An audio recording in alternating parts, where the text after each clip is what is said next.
Welcome everyone to the Siteimprove tech platform demo. It's the first one in the series.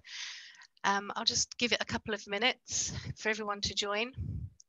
Don't feel like you have to have your cameras on or your microphones on. You won't be asked to participate. So I'll just let everyone settle in for a moment.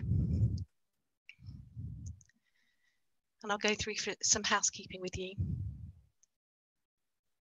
So the purpose of these tech platform demonstrations is for us to help you understand what's available in the tech space for you to take advantage of.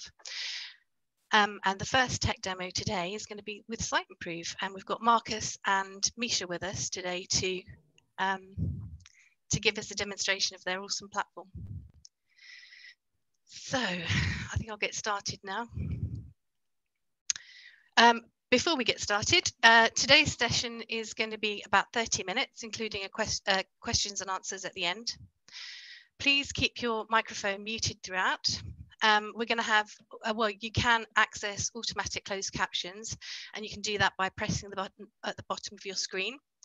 And throughout the session today, just ask some questions using the chat function, and we can get to them at the end of the session. If you just choose everyone, then everyone will be able to see the questions as you're asking them. And finally, this webinar is going to be recorded, and we're going to have it on our website in about 7 days' time, so you can access it then. I'm going to hand over to Marcus and Mischa now, and they can give you the demo and introduce themselves. Cool. So hello, everybody. Thank you for listening to us. I'm just going to share my screen because myself and Marcus have a few slides to go through. So can everybody see my slides? Yes. Can you say yes, Marcus? Yeah.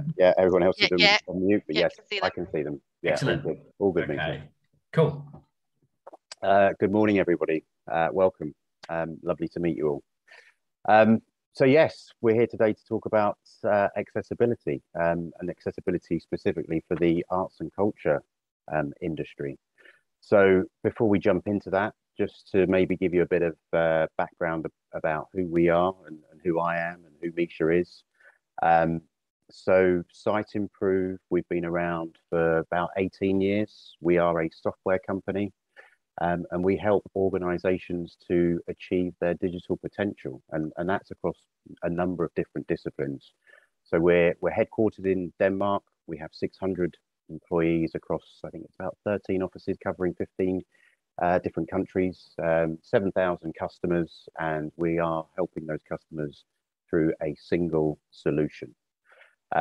Myself, I'm in the business development team here in the UK in the London office, as is Mischa. Mischa's in the London office as well. So we're based in the Shard.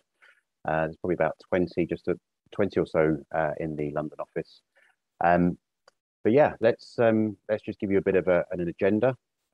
So obviously we're going to be talking about accessibility, but really about sort of what is digital or web accessibility, and some of the guidelines and standards around accessibility, brands that are leading in the accessibility field, and then other brands that have kind of come up short or have lost in the accessibility sort of plight. And then how does Siteimprove help? So yeah, Mischa, I'll hand over to my beautiful assistant, Mischa Brown, to take you through a bit of a platform sort of walkthrough, and then we can have a Q&A at the end as well. But I mean, if you've got questions along the way, yeah, please feel free to put those questions in the chat. So I just wanted to take a step back a bit, rather than just plunge straight into accessibility. So I promised myself that I wouldn't talk about COVID, but obviously the pandemic has changed a lot for everybody. And what that really has seen is a seismic shift to people using digital and technology to sort of operate through their everyday lives.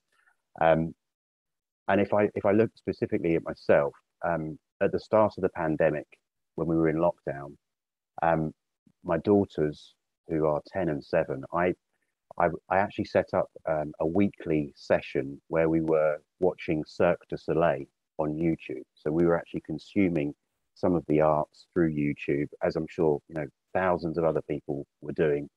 And so, yeah, it's really important that you are sort of catering to all sort of sectors of the audience that you're potentially kind of reaching or wanting to speak to. So I think it's just important to kind of give a bit of context to that. And if I just sort of, you know, okay, yes, you can consume content through websites and different applications, but that's everything right down from sort of booking theatre tickets, or, you know, consuming music, as I say, or consuming the arts through a website. And it's important that those customer and audience experiences are unblocked. There's no barriers to those particular experiences. And for some sectors, like the public sector, you know, it's a legal requirement that digital content websites are actually accessible. So accessibility, what do we mean by that? So the dictionary definition is how easy something is to reach, enter, use, or see. But then if we put a bit of context around that as well, if you go to the next slide, it's estimated that there are over 1 billion people around the world with you know, a form of disability. That's 15% of the world's population, or 1 in 5 people. So fairly sizable slice of the audience that potentially could be interacting with your websites or your content. Digital or web accessibility. So what do we mean by that? So really, your websites and your applications need to be perceived and operated and fully understood without any barriers by people with abilities and also people with disabilities. So yeah, it's about catering for the whole audience, not just specific sectors of the audience. And that's not just me saying that or Siteimprove saying that. There are, you know, standards and guidelines for accessibility. So people may be familiar with WCAG, which is the Web Content Accessibility Guidelines, which are effectively a series of international guidelines which are published by the World Wide Web Consortium, or the W3C. And you have different levels. So you have single A, you have double A standards, and then you have AAA standards. And the nice thing here is that we, as a business, were actually selected by the European Commission back in 2017 to be part of a program called Horizon 2020, where we're now instrumental in actually setting those standards and really driving innovation through the accessibility framework. So brands that are leading the way and really sort of encapsulate accessibility and have this as their kind of business and organizational kind of ethos. So some of those brands, yeah, it's the well-known brands that really kind of use the accessibility mantra. However, on the flip side of that, there are brands that have also been caught and come unstuck with accessibility. So they've made the costly mistake and they have ended up with very significant sort of legal battles on their hands. So how does Siteimprove help? Well, as a software company, a technology company, we have a platform that can automatically check, scan your websites and then understand how your site and your content scores against those particular guidelines or that framework. And really that's kind of what we're going to be focusing on today. And Mischa will kind of give you a bit of insight into the Siteimprove platform and how that helps. So without further ado, over to Mischa. This is my cue. So what I'm going to do is go into our platform. So yeah, so firstly, if you have any questions as I go through this, please put them into the chat box and then I'll do my best to answer them. I have a question for everybody on who's listening in actually. It'd be great to understand if you guys, or if your organizations are doing anything in relation to accessibility at the minute with your web presence. So if you could just say yes, no, or not sure in the chat box, that would be really helpful. And that will help me sort of go along. But yeah, if we get into Siteimprove, you can see we are using the Digital Culture Network website today. They've kindly let us sort of, use their website to go through this sort of stuff. Up here, you'll see a list of all of your websites. We've got some questions coming in. Excellent. Thank you, Roberta. So this is where you have your website up here. So if you have many of them, that's something that you can flip between the two. But basically, the first sort of dashboard you get to when you come to Siteimprove is a dashboard which gives you health scores. So this is your overall web health score, 76.4 out of 100. A benchmark is 76.8, so not too bad. You've got a quality assurance, and this is like a content quality module, accessibility and SEO. So basically, the more you do, if you click on improve score within these, the more you fix, the more issues you fix, the higher your scores will go up. And then that will also be replicated, within our platform. So it's good. The scores are here to show sort of progress reporting. Sometimes what happens with accessibility, if I click into improve score, what might happen here is you might have a development release which will, I don't know, maybe there'll be an accessibility issue on it.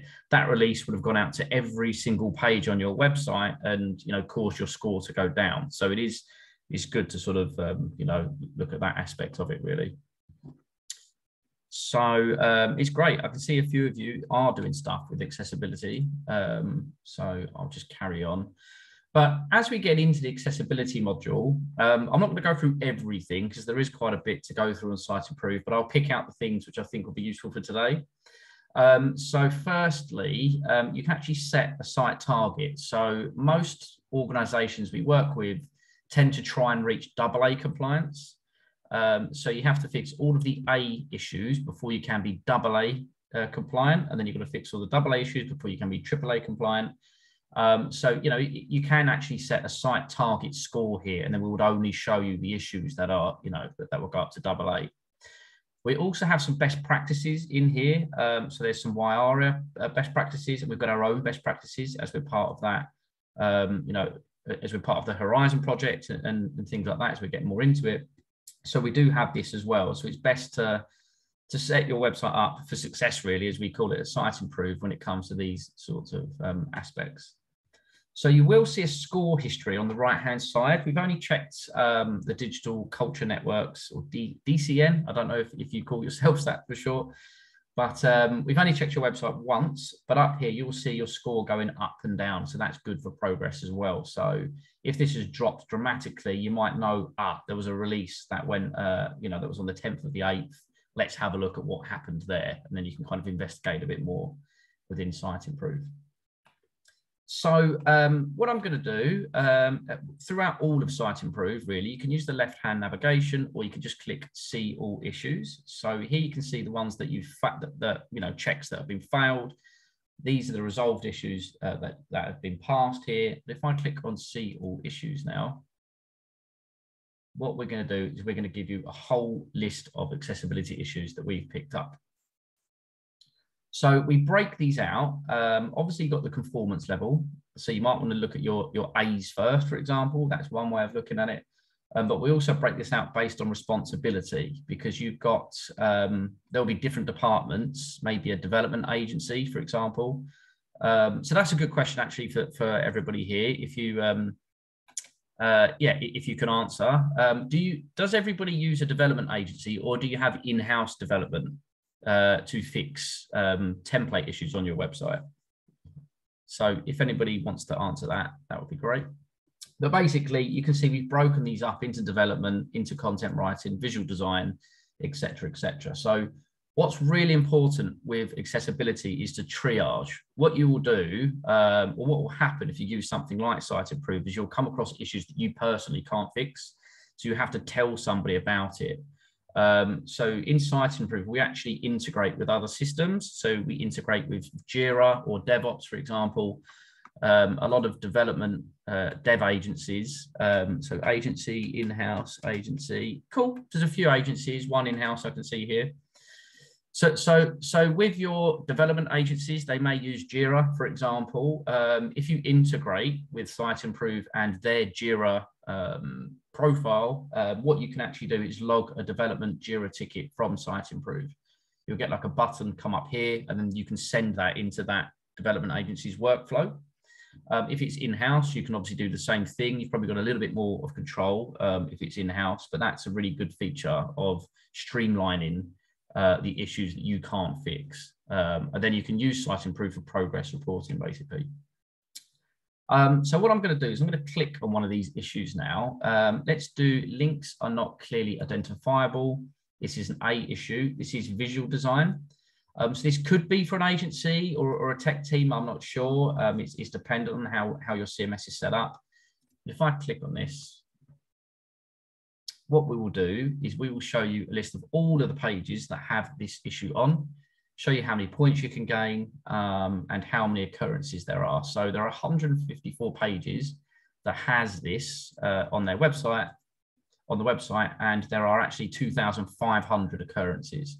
So I'm assuming this is probably going to be an issue for development to fix. But the good thing when something like this happens actually is this probably, I don't know how your agency works at the DCN, but it could be that they do one fix and this will be rectified across every single link on the website. So where it's a template fix from a dev agency, that could be something that's really quick to actually do. So don't be put off by that sort of number. In all of the accessibility issues that we're picking up, we will give you a description. It's a pretty simple one. Color is not enough to distinguish a link from the surrounding text. You need to do more. So this is probably colorblind people, you know, that kind of thing, that kind of issue that they will come across basically. And then we'll give you a little bit more information here about how you can learn, you know, how you can learn more about it. I'll get into that page report and it will show more information there as well. But depending on how complicated the issue is, will probably, you know, be more descriptions and yeah, paragraph of information there as well. So hopefully everything's making sense. No real questions that's come through yet. But what I'm going to do is I'm going to go to one of these pages. So let's click on, or before I do that, for each issue, you can look at the progress with this issue over time. So again, if this is something that you really want to work with your agency on getting rectified, you can then show them that as a reporting sort of graph. You can export this into dashboards and reporting elements as well. So that's something that really helps with triaging. It's just that monthly call that you probably have in getting some of this stuff fixed. So what we have is a page report here. So this is basically your web page in Siteimprove, and this is where we're going to show you where there are errors. So this could be a broken link, it could be an SEO issue, or it could be an accessibility issue. So I've clicked on this one. It's a simple one, really. And you can see quite clearly, we highlight webinars, email marketing. There'll be a few of them in here. They're all highlighted on the page, and that's where the issue is. So it's pretty simple one. It could be issues with images if you don't have alt attributes behind an image. An alt attribute is a description of what the image should be. So there are, you know, there's obviously many that you can have. So in the top left, links are not clearly identifiable. Color alone is not enough. So this is, so why is this an issue? So this is the description here. So people who are colorblind, I can't read, may be unable to find a link if a color is its only distinction feature. So provide another visual cue, such as underlining or bolding the link text, will make it easier for non-colorblind people, especially people with low vision, to scan the webpage. So this is taken from the WCAG guidelines, and also we've got our own information here. So if you're not sure, sometimes I've had to do this with organizations. You actually go to this page on the CAG guideline and read more about it to see what this is. But you know, this should be pretty clear as what the issues are when you come across them. So you can get some code examples. We'll show you what you can do to improve this. We're trying to be as helpful as possible here, and you can copy that and put it into your code if you was to do it. I doubt you guys will have to worry about that if this is going to a development agency, but it is there to help everybody. So I've had a question here. So what is the most common accessibility related issues website fall down on? So that's a really, I mean, I don't know if I know the most common issue, but I know the ones I see the most myself, and that will tend to be non-descriptive link text. And I think that resonates probably with everybody. So non-descriptive link text is things like click here or read more. So I don't know if there are any on this page. Seems pretty good. But usually if it just says click here, you need that to be descriptive for like a screen reader to read out for somebody who's blind. So click here for our fees and charges, click here to view the event, whatever it is. It's okay to use the words click here actually. You've just got to describe what it is that you're actually talking about. So there's probably issues like that. I think images without alt attributes behind them, links without alt attributes behind them, they're probably they're probably really common ones. And most people have content management systems that actually, well, most people, content management systems have the ability to actually block you from adding content to a page without you adding an alt description of what that image is, for example. So that's how centralized teams work to try and, prevent those issues from coming up. But yeah, good question. Any others, please put them through. So cool. So this is an issue. So this will probably be an issue for colorblind people. So we also have something else on Siteimprove, which is pretty cool. We have an accessibility explorer. So you can actually see what your page would look like for somebody who's got color blindness. So here you can see, straight away the colors go, and where you've got links in blocks of text, it's not going to be completely clear that they're a link. For people who aren't colorblind, you can probably see that a bit easier, but this is the same color really as the text down here. This isn't a link, but this is a link, and it's only when you hover over it you actually see that it's a link. So there are other ones. You've got red and green color blindness. You can see that changes a little bit, and blue and yellow color blindness. So where this is really useful actually is if you are, if your development agency or internal, your internal team is creating a new website for you, what you can do is add a development site or a test site to Siteimprove before you've added all of the content. It might just be the skeleton of the website, like a black and white site, whatever you want to call it. And then you can look for the accessibility issues in here. So as you're developing the color codes, the color schemes and things like that, that is something that you can use here as well. So excellent. So there's been a few more questions for me in here. So do you have any recommendations for WordPress plugins that can force or flag the addition of alt text to images? Force or flag? I don't have, there's not a plugin I have off the top of my head. There's probably going to be some in there. I don't know about forcing the addition of alt text to images. That would probably be something that you'd need to speak to your development agency about. So it's I don't know. So the person who's asked that question, do you have is it an internal team you work with, or is it a development agency, or are you doing this yourself? It might be something you're doing yourself. I mean, we have our own WordPress plugin. So if you have Siteimprove, there is a plugin there that will show information that we're putting through, and you'll see that on the page. That is definitely, we integrate with a lot of CMS systems. That's what we do. So that's something that we have and would be beneficial for you. But it depends who's doing it really. If it is your agency, I'll speak to them. They will be able to do it. It's something I'm doing myself. Yeah, I mean, you'd have to have a look. One thing I will show actually, I was going to do this at the end. But what you can do, we actually have a Google Chrome extension.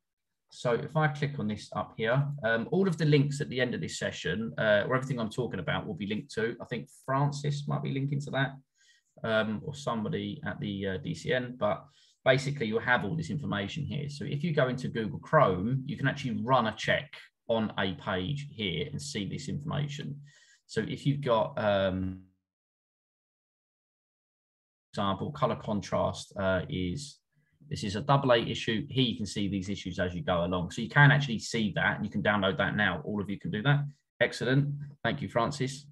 So hopefully I've kind of answered your question, but a specific plugin I haven't got to hand. Another question, can you offer any best practice around animated GIFs? So that's really interesting, animated GIFs. I don't know off the top of my head what you can do about animated GIFs, but with any images, there's still going to be a check that you have to do to see if you're going to be compliant. So I think describing what is happening there is going to be helpful. But I'd be interested to know why you would use animated GIFs, actually. I'm not sure. I don't know. But so I don't know if you'd use animated GIFs or if you would use some other form of JavaScript or something like that to have to have the same sort of effect. So I don't know about animated GIFs. I haven't really seen them on a website for. Have you, Marcus, seen animated GIFs on a website? I have not seen them in. No, I'm trying to think. No, not on social media, yes, but not necessarily embedded in the site.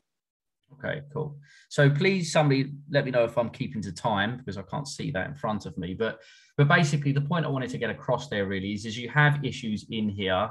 They are for other people. They may not all be for your responsibility. So it's great if you can actually push them onto other people.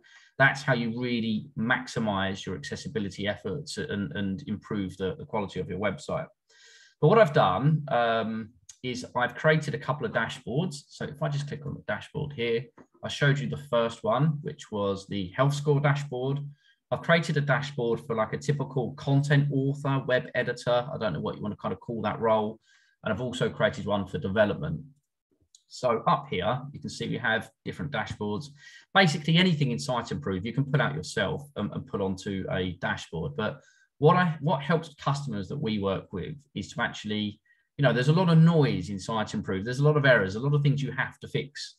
So you have to start somewhere. So the good thing is to break it down and make it sort of, a bite-sized chunks kind of thing. So you can see the wood between the trees. So what I've done is I've created a dashboard for a specific web editor, content author, and this is issues you can see from other modules. So the ones at the top here will be the content quality module, or quality assurance, I should call it.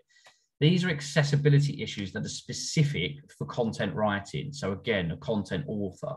So if you have somebody that's looking at this, they can actually work through these issues themselves and start to fix that. Obviously not going to go into the other modules, but you've got brand guideline issues. So you can actually create your own rules that you want to look for that might be unique to your website. And you've got some SEO content issues as well. So there is a lot of things that you can do, but that's something that really helps because then they can just work off of that. Another thing you can do, maybe this is generally to think about for you guys, you might be using things that are similar to Siteimprove, is to break up the site into different sections. So if you've got like a, I don't know, that there might be like the events section of the site, for example, or like the knowledge hub, maybe that's really important. That's used kind of like a blog or a news section, for example. So if you then look at that section of the site, everything in Siteimprove, everything through Siteimprove will only show the information for the knowledge section of the site. So a couple more questions, almost time to finish. Thank you, Francis. Cool, excellent. So that's something that you can do. The final thing, there's two things I want to just show you. Hopefully I've got time. One is the development, the dev accessibility dashboard. So I've just pulled through your accessibility scores and the development issues, the dev agency or technical team issues here. So again, the stuff at the top here, hopefully is pretty self-explanatory. I've gone through that. But down here, you can see that these are the A and AA issues. There are no AA that we picked up for development. And these are the AAA, and these are the best practices. So this is the progress over time. So this could be something that you'd want to send out as a report. You can actually do that from here to your agency, and then you can talk to them about it once a month to sort of go from there, really. The final thing I just wanted to show you, because you guys can use this now, I'll put this in the chat anyway, is we have an accessibility hub for people to use. So you can go there and use this. If I scroll down, there will be some interesting information that will help you with Core Web Vitals. It's the SEO update, how SEO and accessibility are actually aligned. Tips from experts. So there are some sort of videos that we have here for you. What I think would be really good and helpful is we have the accessibility page checker, a color contrast checker. So that's where you can actually look at the color contrast to see if they're going to be okay or not when you're maybe redesigning. the Chrome extension, and an accessibility statement generator. So if you don't have a statement on your website explaining what your organization is doing about accessibility, we have this here, which is pretty easy. You can fill it out. At the end of it, you get your statement. You can copy and paste that onto your web page, and then you're kind of done. So are there any questions? Does that all make sense? Hopefully I wasn't talking too quick, because whenever I do these things, I have a tendency to talk for too long. So I hope that all made sense. That was brilliant. Thanks, Mischa. That's a really great overview to the channel, to the platform, sorry. I think we just give it a couple of seconds to let people ask questions if they want to, but I think it looks like people have asked everything they want to so far. Yeah, anyone that's interested in finding out more, definitely head over to the resources section on the Siteimprove site, because it's full of really good things. And I just wanted to also say that we're going to have you can get in touch with the Digital Culture Network to find out more, or we can put you in touch with Siteimprove.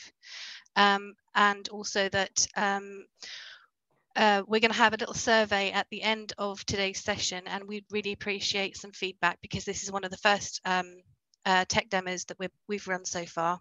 So it'd be really useful for everybody to just give us a little general feedback to let us know how they found it. Thanks ever so much, everyone.